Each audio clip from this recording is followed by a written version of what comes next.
예산 황토 사과. 예, 그렇습니다. 사과는 또 예산이죠. 그래서 예.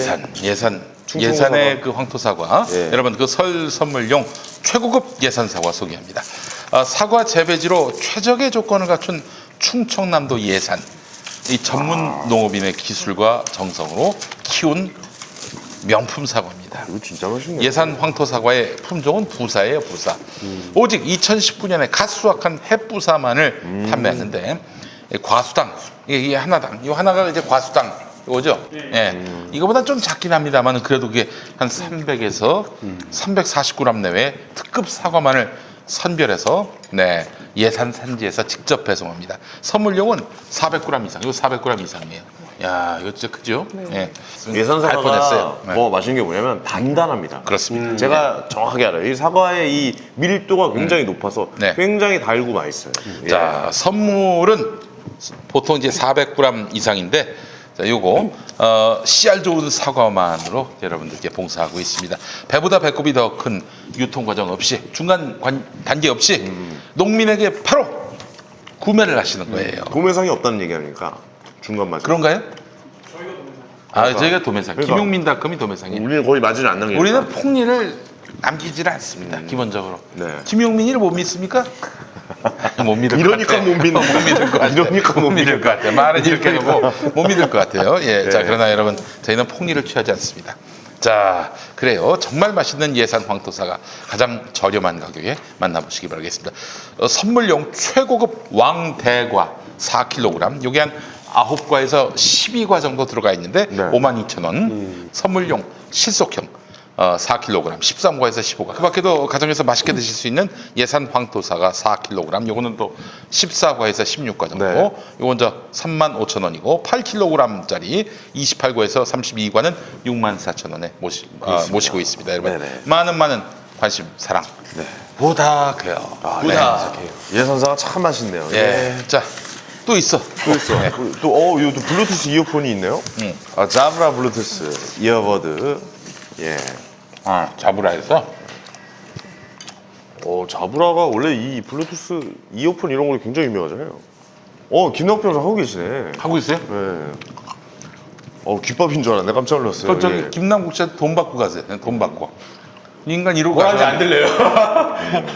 이렇게 그 데모 상품 쓴다고 해놓고 이제 가져가는 경우가 많습니다. 이 쓰리꾼들이 너무 우리 주변에 너무 뭐라는지 안 들립니다. 그래요. 계속 듣고 계세요. 이 쓰리꾼들이 너무 많아요. 우리 주변에. 쓰리꾼 오랜만에 듣네요. 쓰리꾼. 소매치기. 그렇습니다. 예. 이런 쓰리꾼들 이제 발본색원을 내야 됩니다. 네네. 근데 되게 편해 보여요. 되게 편하게 이 쏙 소리가 들어가네요. 지금 저도 3만 원짜리 있거든요. 3만 원짜리 쓰고 있는데 이거 사실 이거하고 비교가 안 되는 것 같아요. 이게 보니까 저기 벌교 꼬막 같이 생겼네 크기가. 꼬막보다 작죠? 꼬막보다 이 작네, 정도면. 그지? 예. 어휴, 엄청 보세요. 컴팩트하네요, 진짜. 완전히 그 저음 네. 부분이랑 이런 부분이 진짜 웅장하게 좀 들리는 것 같고요. 그 다음에 소리가 생생한 것 같아요. 네, 스테레오 이런 것들이 제 거 지금 조금 싼 것도 쓸만한데 그보다 확실히 차이 나는 것 같아요. 그러네. 와. 자 이제 이어폰은 TWS 트루 와이어리스를 지향합니다. 완전한 무선 이어폰이 됐습니다. 예. 자 자브라는 이제 145년의 사운드 기술로 무선 연결 안정성 면에서 세계 최고 수준을 자랑합니다. 145년? 그러니까요. 145년이면 몇 년이야? 예. 지금이 2020년이니까 1880년 정도 돼요. 그래요? 네. 어이구야. 그때 그저 거의 우리나라의 그 개항될 시점. 그 조미 수호 통상 조약 그렇죠. 이 맺어질 한미 외교 관계가 수립될 그 당시 여러분 조선시대죠, 그때면. 그렇죠 거의. 조선 시대죠. 그렇죠. 예. 조선 말이죠. 구한말. 예. 그 고종 황제 시절에 네네. 자 지하철에서 소리가 튀거나 끊기는 일 없습니다. 특히 통화 원격 회의가 많은 비즈니스맨들이 가장 선호하는 브랜드이기도 합니다. 이 얼마나 안정적인지 한번 넣어볼까요? 아니 농담입니다. 깜짝이야. 진짜 깜짝 놀랐네요. 아니, 조는 인간들이 있어가지고.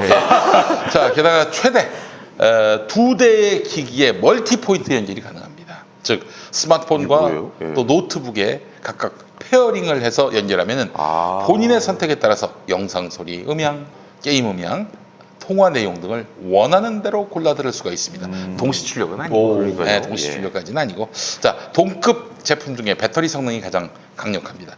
에어팟의 경우 1회 충전 시 5시간, 소니 제품은 6시간 사용 가능하지만 네. 자브라 엘리트 75T는 1회 충전으로 약 7.5시간 음악 재생이 가능합니다. 연속으로. 그렇습니다. 사용 시간은 늘었지만 사이즈는 확 줄었습니다. 또한 동급 제품의 가격이 20만 원 후반대에서 30만 원 초반대 이때 가격 형성이 돼 있는데 네네. 자브라는 20만 원 초중반대. 자, 가격 정보 알려드리죠.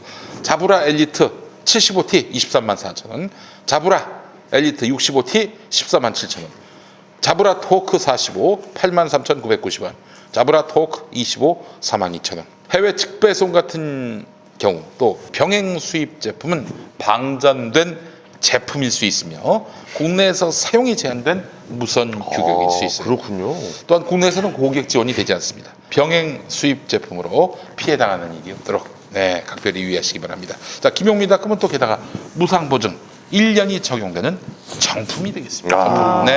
가성비 최고의 프리미엄 블루투스 이어폰 자브라 엘리트 시리즈, 토크 시리즈를 김용민닷컴에서 인터넷 최저가보다도 더 저렴한 가격으로 만나보시기 바라겠습니다.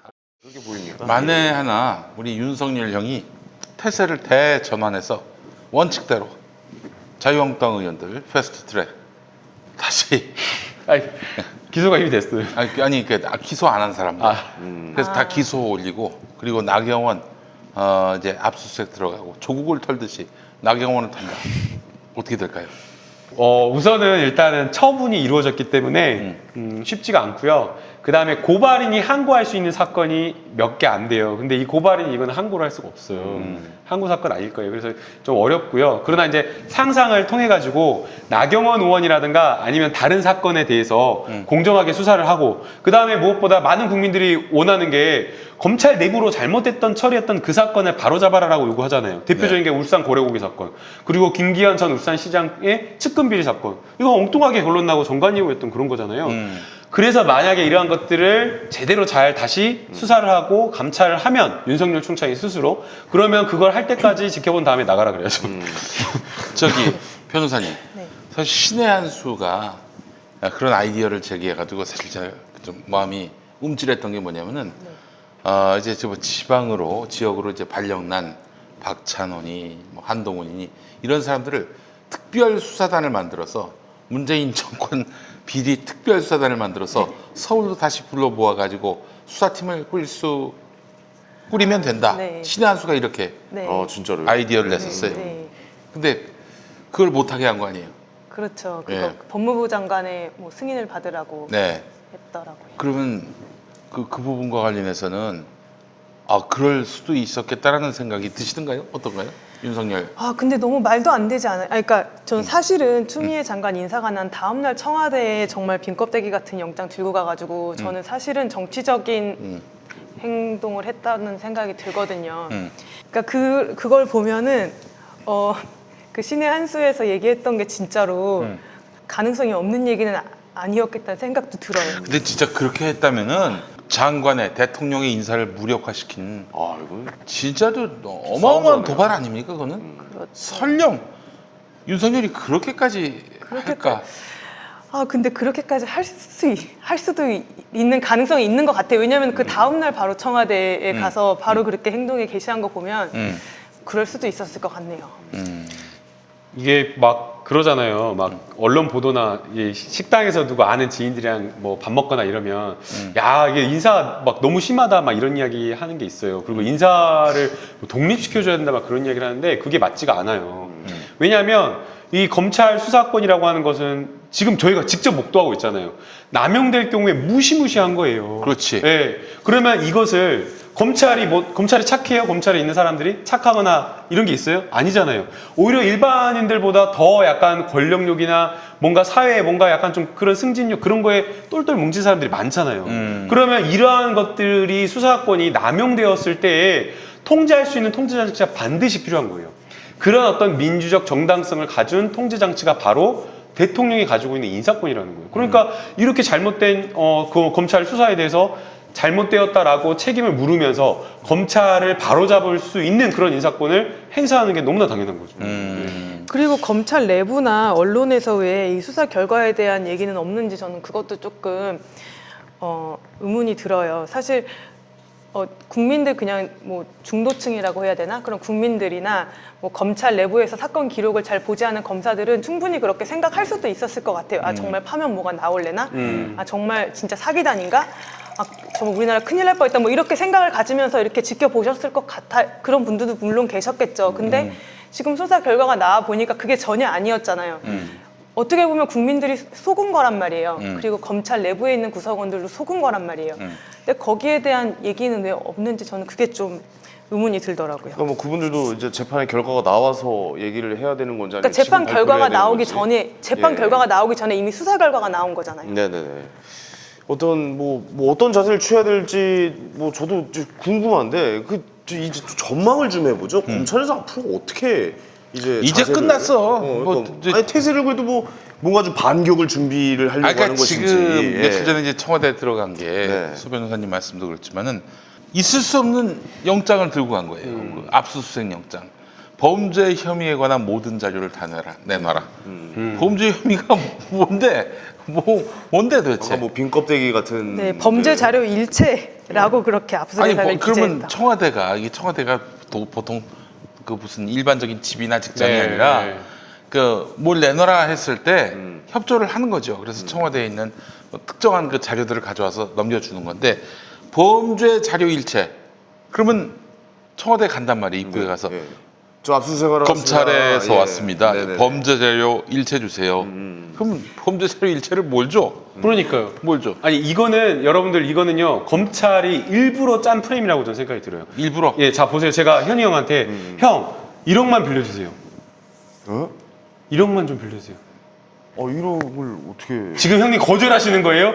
와 진짜 아니, 사람이 잠깐만. 의리도 없고 그게 약간 아니라. 이런 거예요. 그러니까 아닌데, 예. 이 백지 그 범죄 자료 일체라고 하는 이 영장을 들고 가면 아니 어떻게 청와대에서 이거를 다 협조를 해줘요 범죄 자료 일체를 그냥 그야말로 이거는 청와대 그 압수수색 장소를 다 뒤지겠다라는 거잖아요. 그럼 어떻게 그렇게 하라고 허락을 하겠어요? 그러면은 빤히 거부할 게 보이는 거잖아요. 청와대에서 협조해 줄 수 없는 게. 네. 그래서 그러한 거부 프레임, 수사에 협조하지 않는 프레임을 일부러 만들려고. 그것도 인사한 다음에 언론에 고위직에 이런데. 인사한 다음에 바로 그걸 한 거예요. 도저히 응할 수 없는 압수수색 영장을 들고 맞아요. 와가지고 내놔라. 거부 이랬던 프레임을 것이다. 만든 거예요. 거부 프레임. 검색의 압수수색을 거부한 청와대 네. 이런 거를 딱 만들려고 그랬던 것이다. 근데 그거를 발부받고 영장을 발부받고 하필 고위직 인사 다음 날부터 계속 두 번 아니 한 근데 거예요. 그거를 윤석열이 시켰을까 아니면은 일선 검사가 했을 거 아니에요. 청와대입니다. 다른 것도 아니고. 일선 검사가 청와대입니다. 청와대. 그럴 수 있지 뭐 못할 거 뭐 있어. 위에 뭐가 미친놈이 있어야 먼저 위에 지시가 좀 있어야 되지 않을까 싶은데요. 예. 윤석열한테 보고는 됐겠지. 그 청와대를 그렇겠죠. 쳤는데 네. 오케이가 떨어졌으니까 검찰총장이 모른다면 말이 안 되는 건데 그 누가 이런 말도 안 되는 이런 압수수색 영장을 기획했는지 또 더 웃긴 거는 법원이 발부해 줬기 때문에 간 거 아니에요? 그러니까 법원도 좀 무책임했던 것 같아요. 그러니까 원래 압수영장 발부 비율이 원래 한 기존에는 그러니까 사법농단 수사 전에는 예. 한 90% 이상이 지금도 90% 이상이에요. 예. 근데 사법농단을 거치면서 그 압수영장을 바라보는 법원의 시각이 되게 까다로워졌어요. 그러니까 반대예요. 사법농단에 대해서는 압수수색 영장의 91%가 기각이 됐던 거예요. 그러니까 아니 이제 딴 때는 90%가 90%를 인용인데 영장을 발부했는데 발부해준대. 쥐들 사건과 관련해서는 그렇죠. 90%가 영장 기각. 기각해 꼼꼼하지 않다고 뒤지적으로 특정한 이거 진짜 골 그랬거든요. 때리네. 그러면서 이제 그 과정을 거치면서 재밌네. 그게 이제 2018년 말부터 그런 식으로 법원이 요건을 갖춰서 압수수색 영장을 청구하라 이렇게 했던 거예요. 그래서 이제 변호사 뭐 단체에서도 법원이 좀 영장 발부에 일관성 가져야 되지 않냐, 너무 원칙이 없다 이렇게 많이 비판을 하기도 했었거든요. 네. 근데 그런 과정에서 이제 사법농단 사건은 아니지만 어떤 다른 사건에서 압수수색 영장의 일반적인 해석 기준을 또 처음 제시하기도 했어요. 오. 그게 2019년 1월이거든요. 네네. 오. 그때 어떤 기준을 제기했냐면 우리 법은 일반적 포괄적 압수수색 영장의 발부를 금지한다. 그렇기 때문에 압수 대상 목적물은 구체적으로 특정되어야 되고 설령 미리 압수할 물건을 완벽히 특정하기 어렵기 때문에 다소 개괄적으로 기재할 수밖에 없는 사정을 참작하더라도 혐의 사실과 관련된 모든 문서 및 물건이라는 표시는 포괄적인 기재이므로 허용되지 않는다. 이렇게 판단을 한 거예요. 근데 지금 범죄 혐의 일체에 대한 영장을 법원이 내준 거거든요. 그래서 법원 입장에서는 이렇게 표현해도 될지 모르겠지만 될 대로 되라식인가? 어차피 집행 못할 거야라는 걸 알면서 그렇게 왜 몰라, 알아서 해. 알아서 해 그렇게 한 것 같은 몰라, 거예요. 그냥 알아서 너무 해봐. 그게- 짜증나니까 나 이제 네. 빼줘. 약간 이런 느낌인가? 아니, 이게 그런 느낌이 들더라고요. 너무 웃긴 거예요, 진짜. 아니, 소재인 변호사님 말씀대로 이게 압수수색 필요성이 있는지를 따져가지고 해야 되거든요. 형사소송법 199조에도 가장 핵심적으로 말한 게 필요 최소한 한도 범위 내에서 하라는 거예요. 다 무제한 쪽으로 하지 말고. 그래서 필요한지 아닌지를 따져야 되고, 특히나 지금 청와대 같은 경우는 보안시설이잖아요. 그러면 보안시설이나 군사시설 이런 데는 책임자의 허가가 있지 않은 상황은 압수수색 영장도 집행이 안 되는 거고요. 네네. 거기에 더해서 이런 어떤 국가기관 같은 경우에는 국가기관끼리 협조할 의무가 있는 거예요. 그래서 압수수색 영장에 의하지 말고 우선은 이런 어떤 범죄 사실에 필요한 증거들이 있으면 조회 요청을 하라는 거예요. 그러면 청와대에 이러한 수사를 하니까 그 해당 자료의 등본을 요구할 수 있는 거잖아요. 네네. 근데 그냥 뭐 등본 요구하지도 않고 다 포괄적으로 요구하는 것 자체가 말이 안 되는 거고요. 검찰에서 이야기를 하고 있는 거, 야, 이거 특정이 어려워서 그렇게 신청했는데 법원에서 발부해줬다. 왜 특정이 어려워요? 아니, 구체적으로 이게 울산시 선거 개입과 관련된 거잖아요. 그러면 그 정책을 모 병원과 울산시 산재 모 병원과 관련되어서 그 정책을 어떻게 수립해왔는지 공문과 관련된 부분, 그 다음에 여러 수립 계획과 관련된 부분, 울산시와 주고받은 공문들, 회의 자료 이런 것들로 특정하면 되잖아요. 왜 특정 안 돼요? 그렇죠. 지금 생각해봐도 처음 생각해보는데 이렇게 목록 나오구만. 저는 그리고 좀 오해하지 네. 국민들이 네네. 오해하지 않으셨으면 좋겠는 게 청와대가 압수수색 이 포괄적 영장에 대해서 압수수색을 거부한 것은 너무 당연한 것이고 청와대가 해야 되는 일이었던 거예요. 왜냐면은 그 사기업인 네이버조차도 2015년도에 어떤 발표를 했었냐면 검찰의 포괄적 압수수색 영장을 협조하지 않겠다라고 공개적으로 선언한 적도 있어요. 왜냐면 사기업인. 개인 정보가 이제 유출될 우려가 있기 때문에. 네네. 근데 이제 국가 최고 보안 시설인 청와대에서 그런 포괄 영장을 가지고 어떻게 압수수색 그러니까. 영장을 집행해줄 수가 있겠나요? 그건 말이 안 되죠. 그러니까 이게 백지수표 같은 거예요. 지금 이 포괄적 영장이라고 하는 것이 그냥 뭐 달라는 대로 줘야 하는 그런 게 어디 있어요, 세상에. 그다음에 기본권을 침해하는 건데 그렇게 무도하게 무리하게 할 수는 없는 거거든요. 네네. 그런데도 불구하고 그렇게 청와대를 상대로 제1의 권부란 표현은 너무 권위적이지만 하여간 우리 권력의 심장부 아닙니까? 여기 청와대를 그런 식으로 되지도 않을 그 영장을 갖고 가서 털겠다. 이거는 그냥 이 민주주의 하지 말자는 얘기예요. 네. 그러니까 이게 거의 뭐 어떻게 봐야 돼? 이렇게 표현해서 좀 뭐 어떻게 될지 모르죠. 최후의 발악인 건지 아니면 이제 뭔가 좀 다른 꼼수를 좀 준비를 하고 있는 것인지. 아니 최후의 발악이에요. 최후의 제가 봤을 발악이라고 때. 보십니까? 예. 예. 이런 식으로 하는 게 아니지. 네. 나는 윤석열 씨가 이건 좀 알았으면 좋겠어요. 조국이 현 법무부 장관이라면 죽이지 않고 어떻게든 품격 있게 수사를 하면서 공존하는 방법을 택했다면은 사실 조국 장관은 그럴 사람 아닙니까? 지금 뭐 따지고 보니까 혐의도 별로 없어. 단지 의심을 하는 거는 할 수 있다고 칩니다. 할 수 있다고 쳐요. 그런데 지금 아주 완전히 죽여 없앨 대상으로 만들어 놓고 그렇죠. 그냥 먼지 털기식 수사를 한 거 아닙니까? 그래서 내쫓은 거 아니에요, 한마디로 네. 얘기해서. 그렇지 않고 품격 있게 수사하면서 공존을 했다면은 만약에 정기인사철, 이번에 정기인사철에 윤석열 말 안 듣겠습니까? 조율해줬겠죠. 어느 정도는. 응? 제3의 장소에서 안 만났겠어요? 네.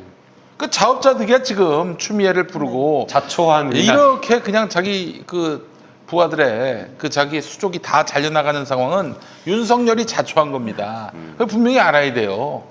이거 뒷감당도 못할 사람이 말이야. 지금 완전히 공명심에 눈이 뒤집혀져 가지고 말씀하신 대로 그냥 판사들도 뭐 그랬다고 합니다. 그 장용진 기자 얘기가 막 불렀대 판사를 불러가지고 어제 온 판사는 다 얘기하고 갔다고.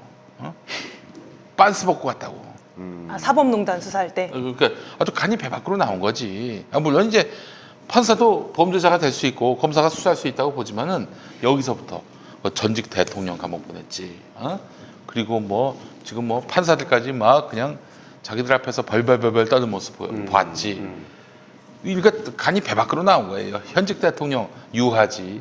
그냥 뭐 우리가 무슨 짓을 해도 우리한테 말하자면 뒤통수 칠 일 없을 거라고 믿음을 주지. 조국 무리지.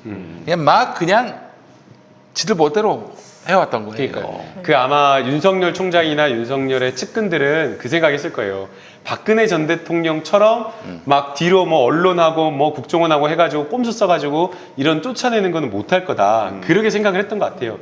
근데 이제 거기서 오판인 게, 아니 문재인 대통령님은 그런 어떤 꼼수 안 썼거든요. 원칙대로 하거든요. 원칙대로. 직구. 원칙대로 직구. 빡! 예. 그냥 인사 잘못, 만약 수사 결과가 정말 뭐가 있는 걸로 나왔으면 이런 인사 안 했겠죠. 아, 그러면 이건 살아있는 그렇겠죠. 권력에 대한 수사니까 그랬겠죠. 잘했다라고 할 건데, 수사 결과가 완전히 엉터리잖아요. 그러니까 그냥 직구로 빡 던진 거죠. 그렇죠. 인사권은 뭐그 법무부 장관의 원칙대로. 네, 원칙적인 뭐 능력이니까 이거를 뭐 다르게 해석하는 분들도 계시긴 한데 어쨌든 의견을 듣는다는 거를 뭐 제각기 좀 해석을 많이 하시더라고요. 뭐 어떻게 의견을 드려야 되는 거고 뭐 의견을 반영을 해야 되는 것이고 이거 뭐 다 다르겠지만 어쨌든 법무부 장관은 법무부 장관이 가지고 있는 능력의 범위 안에서 그 안에서 자기 일을 행사를 한 거 아닙니까? 네. 예. 그래서 이런 결과가 나온 거고 그렇다면 아까 말씀하셨다시피 거의 이제 뭐 마지막 발악을 한 것이다라고 보시는 거고 네. 소재희 변호사님 어떻게 보세요? 이 형국이 과연 어떻게 마무리가 될까요? 이제 검경 수사권 조정도 이제 곧 통과가 됐으니까. 패스트트랙 법안이 이제 모두 통과가 되었죠. 네.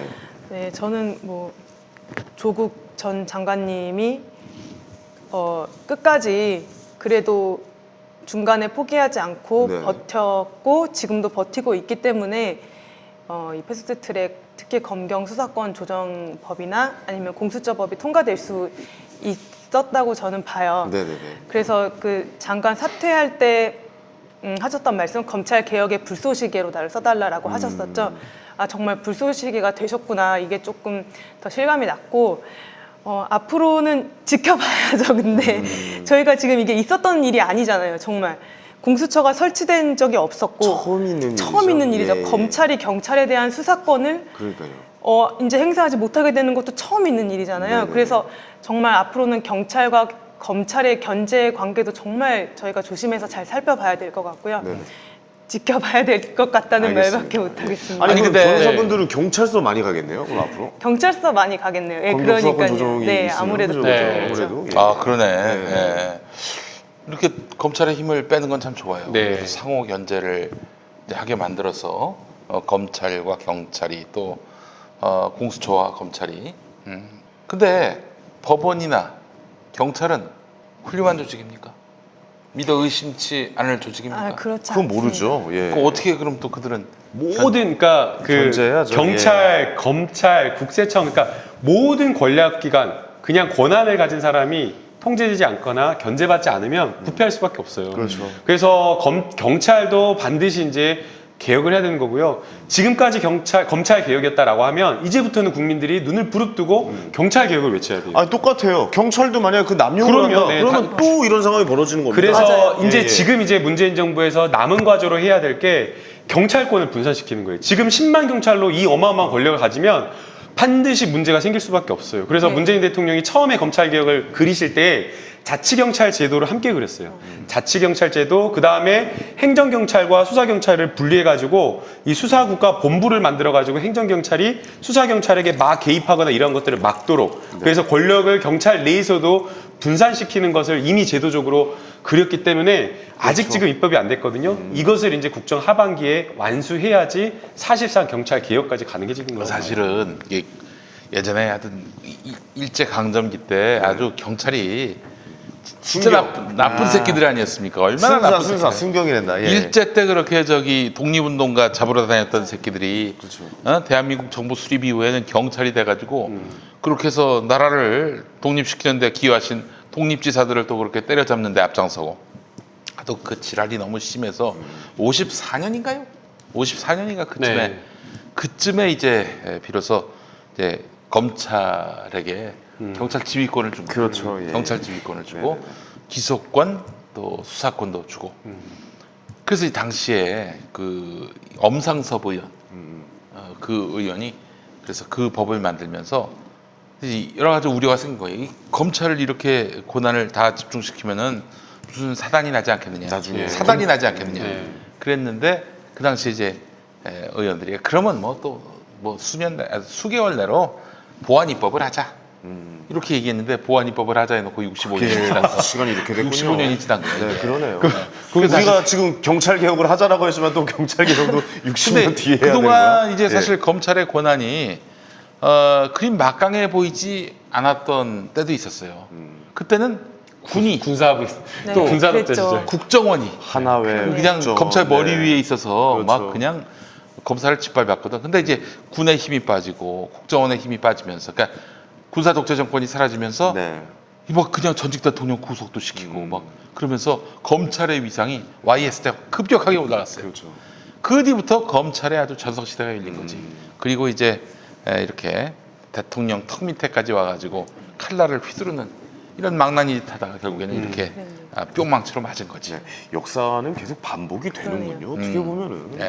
그러네요. 개혁할 때가 돼서 개혁이 된 것 같아요. 음. 그리고 사법부에 관해서는 이제 오늘 시간이 없어서 다루지는 못하겠지만 네네. 어저께 그 사법농단 사건에 대해서 첫 판결이 선고가 됐어요. 아, 유해용 전 판사가 이제 유해용. 무죄 선고를 받았는데 여기에 대해서 이탄희 전 판사가 인터뷰한 내용을 보니까 이 사건은 이제 헌법 위반 사건이고 단순히 형사 사건으로만 안 봤으면 좋겠다라고 하시더라고요. 그 네네. 말은 뭐냐면 법원 내부에서 대법원에서 그런 이제 사법행정권 남용이 없었던 사실은 아니니까요. 뭐 법리적으로 봤을 때 죄가 성립하지 않을 수는 있지만 그 사실이 없었던 건 아니기 때문에 대법원에서 징계를 한다던가 아니면 국회에서 탄핵을 한다던가 이런 여러 가지 방법들이 또 강구돼야 될 것 같다고 하고 그런 식으로 이제 국가에서 이제 공권력을 행사할 수 있는 그런 기관들이 스스로 계속 정신 차리고 자정을 할 수 있는 그런 견제 구조들이 계속 유지가 되어야 될 것 같고요. 네, 그럴 것 같습니다. 저는 알겠습니다. 거기에 조금 엉뚱하지만